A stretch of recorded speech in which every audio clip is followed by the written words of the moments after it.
I'm here at the Forbidden Technology stand here at IBC 2014. I've got Stephen Streater with me. Hi, Stephen. Hello there. Now, Stephen, I heard that this is your 10 years here at IBC. Yeah, we launched Forscene exactly 10 years ago at IBC 2004. So over those 10 years here at IBC, obviously you've seen quite a lot of changes in the industry. Tell us a bit about how things have progressed over those 10 years. Well, the first thing 10 years is a long time in technology, and even in broadcast technology. I think the most obvious thing is that when we started, everyone was on tape. And now pretty well everything is tapeless. And that's also incidentally moved up to high definition, which doesn't really affect us because we're resolution agnostic. But this is all driven by the advances in IT, and those are pretty phenomenal. I call it the march of IT. The internet's 1,000 times faster than when we started, and the disk storage is 1,000 times bigger. So obviously if you're running in the cloud, as we do, that's a huge advantage. It means things that were really a struggle before have become very simple, and we can handle a lot more content. In fact, not just us, the whole industry is now accepting IT is moving. And that also affects other areas, for example, the number of mobile devices. There just weren't so many mobile devices. The iPad didn't exist. All the smartphones were, just starting to come out. And this huge amount of processing power at everyone's fingertips is also a big change that is just starting to affect broadcast. Now, you have a well-known system called Forscene, and obviously that's been around a while now and had to progress with it. How has that changed over the years? Well, when we started, we launched as a cloud editor. I mean, obviously no one used the word cloud, but it's a cloud editor, and we quickly added logging and review. But behind the scenes, in order to make this work, we had a whole platform, and that covered everything from ingest, post-production, distribution, and a whole media asset manager behind it. So over that time, we've added a lot more editing features, but in fact, quite recently at this show, we've opened up a lot of those features of the media asset manager to our audience. And we've also, because the cloud is now such a popular concept, we've managed to partner with getting on for a dozen, maybe nearly 24 companies to allow their services to be accessible through Forscene.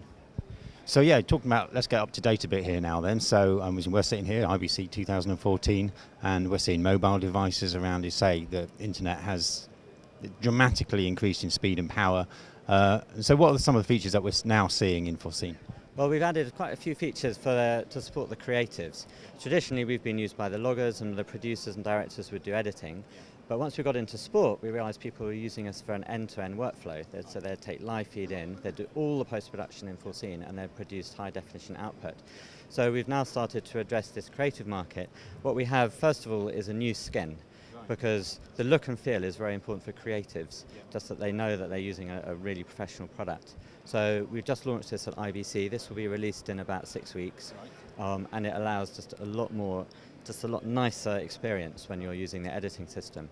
And also to support the editors, we've increased our resolution. So these pictures are now 4 times the resolution that we had a year ago. And that is, again, is to support the editors. You can still use the old resolution, and the loggers will probably do so just to save bandwidth. But for the editors, you just push a button and you've got the high resolution proxies. So also to help the editors, we're introducing the keyboard shortcuts so that they can just use the keyboards they're used to. And accessibility is a real key. So we have launched an iPad version. In fact, I've got that here. This is available in the App Store for free, of course. And that allows not just the editors, but also the producers and directors and the cameramen to log on to their Forscene account and access the same material that they can access through the web browser on any PC or Mac. We should point out that this isn't an application that you're having to buy a DVD and install anything. You can log on to your Forscene account and this will load up. Exactly, it's a cloud service. It runs through a web browser, and you can use it on any computer. And that accessibility, I think, is one of the key benefits of operating in the cloud. Of course, the other thing about Forscene, it's just worth mentioning, is that over the 10 years, we've now had over 5 million hours of professionally shot content through the platform. And so you can imagine it's a very well-rounded product. We often get asked, oh, but we've got this new idea, can you do this? How long will it take to do that? And we say, oh, you may think it's a new idea, but actually we did that 8 years ago, and people have been using that for the last 5 years. One of the big things we're moving forward on is multicam, for example. So we've been used for multicam for a number of years, but now we've increased the number of cameras. We've got a big BBC production starting in a couple of weeks with 16 camera multicam, for example, all running in the cloud, just on standard PCs. Stephen, it's amazing stuff. Now, if people want to find out some more information about Forscene and your services, what's the website they can go to? The website's forscene.co.uk. Thank you very much, Stephen. It is fascinating to see this, and I very highly recommend that you go and have a look at their website. And just to help you find it, there it is on screen now, so go and have a look at that. And don't forget to check out the videos that we're doing here at IBC 2014. You'll find those on our website and, of course, on our YouTube channel as well, so go and have a look at those.